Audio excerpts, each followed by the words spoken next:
അത് നിങ്ങൾ ഉത്തരേന്ത്യയിൽ പോയി നോക്കിയാൽ മതി. അവിടെ ഉത്തരേന്ത്യയിൽ ഈ മോഡി വരുന്നതിന് മുമ്പുള്ള ഒരു കാലഘട്ടത്തിൽ പിന്നെ എന്താ പറയുക, എത്ര ടോയ്ലറ്റുകളുണ്ടായിരുന്നു.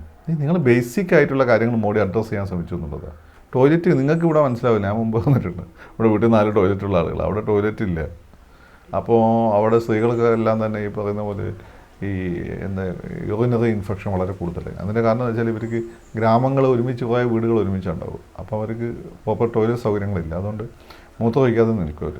രാത്രി ആകാൻ കാത്തിരുന്നിട്ടാണ് പോയി മൂത്രമൊഴിക്കുക. അപ്പോൾ ആണ് യൂറിനറി ഇൻഫെക്ഷന് പ്രധാനപ്പെട്ട കാരണം. അവിടെയാണ് ടോയ്ലറ്റ് ഉണ്ടായിക്കൊടുക്കുന്നത്. അപ്പോൾ ആ ഒരു പ്രശ്നം മാറി, ശുചിത്വത്തിൻ്റെ പ്രശ്നം മാറി. പിന്നെ ആവാസ് യോജന, വീടുകൾ ഉണ്ടാക്കി കൊടുത്തു. അത് കോൺഗ്രസ് ഇതുപോലെ ഒരുപാട് പദ്ധതികളുമുണ്ട്. പക്ഷേ അഴിമതി താഴെത്തട്ട് കൂടുതലായിരുന്നു. ഇത് മോഡി അഴിമതി പരമാവധി കുറച്ച് കൊണ്ട്, താഴെത്തട്ടിൽ അഴിമതി പരമാവധി കുറച്ച് കൊണ്ടുവന്നിട്ടുണ്ട്. പിന്നെ അത്യാവശ്യം ഒരു എന്താണ് പറയുക, എക്സെൻട്രിക് ആയിട്ടുള്ള മുഖ്യമന്ത്രിമാരാണ് മോഡിയുടെ അണ്ടറിലുള്ളത്. അപ്പോൾ ആദിത്യനാഥൊക്കെ തന്നെ. ആദിത്യനാഥിൻ്റെ മുന്നേ വെളച്ചിലെടുത്തു കഴിഞ്ഞാൽ എപ്പം പണി കിട്ടിയെന്ന് ചോദിച്ചാൽ മതി. അത് ഗുണ്ടകൾ ഓരോന്നായി വെടികൊണ്ട് വലിക്കുന്നത് കണ്ടിട്ടില്ലേ? അങ്ങനെ ടെറർ അദ്ദേഹം ഉണ്ടാക്കി വെച്ചിട്ടുണ്ട്. അങ്ങനെ മറ്റ് സംസ്ഥാനങ്ങളെല്ലാം തന്നെ. അപ്പോൾ അവരുടെ കൂടെ സഖ്യകക്ഷികളായ നിതീഷാണെങ്കിൽ ഇതാണ് ചെയ്തത്, വെൽഫെയർ സ്കീംസ്. പിന്നെ ഉജ്ജ്വൽ യോജന, ഓരോ വീട്ടിലും. അവിടെ ബീഹാറിലൊക്കെ തന്നെ ഈ ബ്രാഹ്മണർ ശവശരീരം കത്തിക്കാൻ വിറകില്ലാത്തതുകൊണ്ട് നമ്മളിവിടെ ഇവിടെയുള്ള പോലെ ഒരു പ്രദേശം, വല്ല ഗംഗാസമ പരന്ന് കിടക്കുന്ന പ്രദേശം, വലിയ മരങ്ങളൊന്നും ഉണ്ടാവില്ല. വിറക് മേടിക്കാൻ കാശില്ലാത്തതുകൊണ്ട് അവരുടെ ഈ തമ്പ് കട്ട് ചെയ്തത് പ്രതീകാത്മകമായി ദഹിപ്പിച്ച് ബാക്കി ശരീരം ഗംഗയിൽ ഒഴിക്കുന്ന നാടാണ്. അവിടെയാണ് ഒരു ഗ്യാസ് കുറ്റി വരുന്നത്. പിന്നെ ശുദ്ധജലം എല്ലാ പ്രദേശങ്ങളിലും എത്തിക്കാനുള്ള, എല്ലാ ഗ്രാമങ്ങളിലും എത്തിക്കാനുള്ള ശ്രമങ്ങൾ വളരെ കാര്യമായിട്ട് നടക്കുന്നുണ്ട്. അപ്പം ജനങ്ങളുടെ ജീവിതത്തിൽ ആദ്യമായിട്ട് അവർക്ക് മാറ്റം ഫീൽ ചെയ്യണം. അതുകൊണ്ടുവന്ന് മോഡി, അതിനാണ് ഈ വോട്ട്. നിങ്ങളത് കമ്മ്യൂണലൊന്നല്ല. കമ്മ്യൂണലൊക്കെ ഫസ്റ്റ് സ്റ്റേജിലൊക്കെ ഓക്കെയാണ്. ഇപ്പം മോഡിയുടെ പെർഫോമൻസിനാണ് അവിടെ വോട്ടുണ്ട്. പിന്നെ അവർ വിദ്യാസമ്പന്നമായ കുട്ടികളെ പുറത്തു പോകുമ്പോൾ ഇന്ത്യക്ക് ഭയങ്കര ഇമേജ് ലോകത്തെല്ലായിടത്തും. പ്രധാനമന്ത്രിക്ക് ഭയങ്കര ഇമേജ്, അതൊരു ഹൈപ്പാണ്. ആ ഹൈപ്പ് അവരെ സംബന്ധിച്ചൊരു ആത്മാഭിമാനം ഉയർത്തുന്ന ഒരു കാര്യമാണ്. അതിൻ്റെ കൂടെ രാമക്ഷേത്രം കൂടി വരുമ്പോൾ സീൽഡ് അല്ലേ, പെർഫോമൻസിനുള്ളതാണ്. അല്ല വേറൊന്നുമല്ല, നിങ്ങൾ പറയുന്നത് വർഗീയമൊന്നുമല്ല. നിങ്ങൾ പെർഫോം ചെയ്യുന്നത് നിങ്ങൾക്ക്. അപ്പോൾ നിതീഷ് കുമാർ അങ്ങനെയല്ലേ? നിതീഷ് കുമാറാണ് ഈ പെൺകുട്ടികൾക്ക് ഫ്രീ ആയിട്ട് സൈക്കിൾ സ്കൂളിൽ പോകുന്നത് ഒക്കെ കൊടുത്തതിൽ അങ്ങനെ പല ലാപ്ടോപ്പ് കൊടുത്തു. അതുപോലെ തന്നെ ഗ്രാമീണ റോഡുകൾ വികസിപ്പിച്ചെടുത്തു. അഴിമതി കുറച്ച് കൊണ്ടുവരാൻ ശ്രമിച്ചു. അതുകൊണ്ട് നിതീഷ് കണ്ടിന്യൂസ് ആയിട്ട് ഏത് മുന്നണിയാണെങ്കിലും അവിടെ നിതീഷാണ് മുഖ്യമന്ത്രിയാവുന്നത്. അതിൻ്റെ വേറെ ഒരു പതിപ്പ് ബീഹാറിൽ, അതിൻ്റെ വേറെ പതിപ്പാണ് മോഡി. പെർഫോമൻസിനാണ്, പെർഫോം ചെയ്ത ഗവൺമെൻറ്റാണ്. കഴിഞ്ഞ ലാസ്റ്റ് ടൈം പിണറായി വിജയൻ വന്നത് എന്തുകൊണ്ടാണ്? വർഗീയത വന്നിട്ട്. പെർഫോമൻസ് ആയിരുന്നു. നിങ്ങളുടെ വീട്ടിലുള്ള, നിങ്ങൾ പിണറായിക്ക് എതിരാണ് പോലും നിങ്ങളുടെ അമ്മയും പെങ്ങന്മാരൊക്കെ വോട്ട് ചെയ്തു. കാരണം കോവിഡ് സമയത്ത് എല്ലാം അടച്ചു പിടിക്കുന്ന സമയത്ത് കിറ്റ് കിട്ടി. പൊതുവേ പിന്നെ പൊതുവേ ഉദ്യോഗസ്ഥന്മാർ ഇവിടെയും തന്നെ താഴെത്തട്ടിൽ അഴിമതി വലിയ രീതിയിൽ കുറഞ്ഞിട്ടുണ്ട് പിണറായിൻ്റെ അണ്ടറിൽ. അതിൻ്റെ ഒരു കൂടെ പെർഫെക്റ്റ് രൂപമാണ് മുകളിലുള്ളത്. വീണമെന്ന് ചോദിച്ചാൽ ഒരു കൺഫ്യൂഷൻ ഉണ്ടാക്കിയെന്നുള്ളത് ശരിയാണ്. പക്ഷേ അതിന് പോയിട്ടില്ലെങ്കിൽ ബി ജെ പിയുടെ കണ്ണിയിൽ വീഴും. കാരണം എല്ലാ കാലഘട്ടത്തിലും ബി ജെ പിക്ക് അതൊരു ആയുധമായിരിക്കും കോൺഗ്രസിനെതിരെ ഉപയോഗിക്കാൻ. കാരണം ഒരു പ്രോബ്ലം കിടക്കുന്നതെന്ന് വെച്ചാൽ നമ്മുടെ നാട്ടിൽ ഈ സിസ്റ്റം എങ്ങനെ പോകുന്നത്, ഇവിടെ റൂൾ ഓഫ് ലോ ഉള്ളതുകൊണ്ടാണ്. റൂൾ ഓഫ് ലോ എന്ന് വെച്ചാൽ നിയമനിർമ്മാണം നടത്താൻ നിയമസഭകൾ, പാർലമെൻറ്റ്, അത് നടപ്പിലാക്കാൻ എക്സിക്യൂട്ടീവ്, അത് ഗവൺമെൻറ്, പിന്നെ അതിൻ്റെ പ്രശ്നങ്ങൾ വന്ന് തിരുത്താൻ വേണ്ടിയിട്ട്, കറക്റ്റ് ചെയ്യാൻ വേണ്ടിയിട്ട് ജുഡീഷ്യറി. അപ്പം ആർ പള്ളി പൊളിച്ചു എന്നുള്ള യാഥാർത്ഥ്യമാണ്, അത് അപലപനീയമാണ്.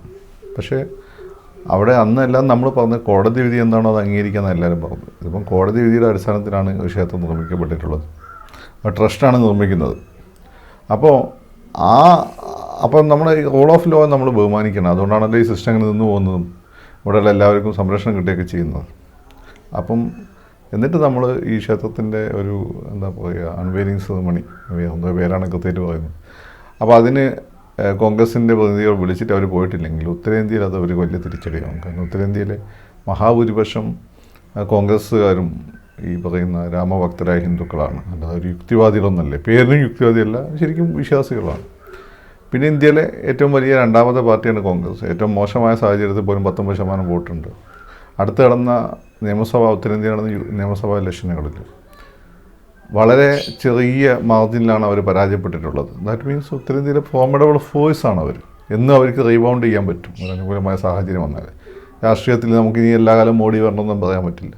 മോഡി എന്തൊക്കെ നന്നായി കൊടുത്താലും ഒരു ചെറിയൊരു ഒരു വീഴ്ച വന്നാൽ മതി, ജനം ചിലപ്പോൾ എതിരായി എന്നൊക്കെ വരും. പക്ഷേ ആ സമയത്തിൽ ബി ജെ പിക്ക് കോൺഗ്രസിനെതിരെ പ്രയോഗിക്കാനുള്ള ഒരു സൈക്കോളജിക്കൽ ബ്ലോക്കായിട്ട് ഈ പറയുന്ന രാമക്ഷേത്രത്തിൻ്റെ ഈ പറയുന്ന അൺവെയറിങ് സെറമണിക്ക് പങ്കെടുത്തിട്ടില്ല എന്നുള്ളത് ബി ജെ പിക്ക് ഒരു സൈക്കോളജിക്കൽ ടൂളായിട്ട് ഉപയോഗിക്കാൻ പറ്റും. പിന്നെ കേരളത്തിലാണ് ഈ പറയുന്ന പോലെ, സൗത്ത് ഇന്ത്യയിലാണ്, എസ്പെഷ്യലി കേരളത്തിലാണ് പോവരുതെന്നുള്ള അഭിപ്രായമുള്ളത്. കാരണം ഇവിടെ എന്താണ് കോൺഗ്രസ് ഏറ്റവും കൂടുതൽ സീറ്റുകൾ ഇപ്പോൾ ഉള്ളത് ഒന്ന് കേരളത്തിൽ നിന്നാണ്. ഈ 2 അക്കം കടന്ന സീറ്റുകൾ കേരളത്തിൽ നിന്നാണ് ഉള്ളത്. മൊത്തം 40 സീറ്റല്ലേ ഉള്ളൂ. നിയമസഭാ ഇലക്ഷനിൽ, ലോക്സഭാ ഇലക്ഷനിൽ ഔട്ട് ഓഫ് 19 സീറ്റ്സ് അവർ നേടി. ഇപ്പോൾ 18 സീറ്റ്സ് ഉണ്ട് തന്നെ UDF സഖ്യം നേടി. അപ്പം കോൺഗ്രസിനെ സംബന്ധിച്ചിടത്തോളം ഇവിടെ അത് മുസ്ലിം വോട്ട് ബാങ്ക്, മുസ്ലിംസിനാണല്ലോ ഈ പ്രശ്നം പോകാൻ പാടില്ല എന്നുള്ളത്. പക്ഷേ മുസ്ലിം സംബന്ധിച്ചിടത്തോളം ജഫ്രി തങ്ങൾ അവരുടെ നിലപാട് വ്യക്തമാക്കിയിട്ടുണ്ട്. ഏറ്റവും ഫോർമിഡബിൾ ആയിട്ടുള്ള ഏറ്റവും ശക്തമായിട്ടുള്ള വിഭാഗമാണ് സുന്നി വിഭാഗം, മലബാർ സുന്നി വിഭാഗം. അതിന് 2 സംഘടനകളാണ്. ഏറ്റവും പഴക്കമുള്ള സംഘടന സമസ്തയിൽ നിന്ന് പിരിഞ്ഞു പോയതാണ് AP അബൂബക്കർ മുസ്ലിയാർ. സമസ്ത കൃത്യമായ നിലപാട് വന്നു. APയുടെ ഭാഗത്തു നിന്നും കോൺഗ്രസ് പോകണമെന്ന് AP പറയുമെന്ന് എനിക്ക് തോന്നുന്നില്ല. കാരണം അദ്ദേഹത്തെ കാര്യങ്ങളൊക്കെ അറിയാവുന്ന ആളാണ് അദ്ദേഹം.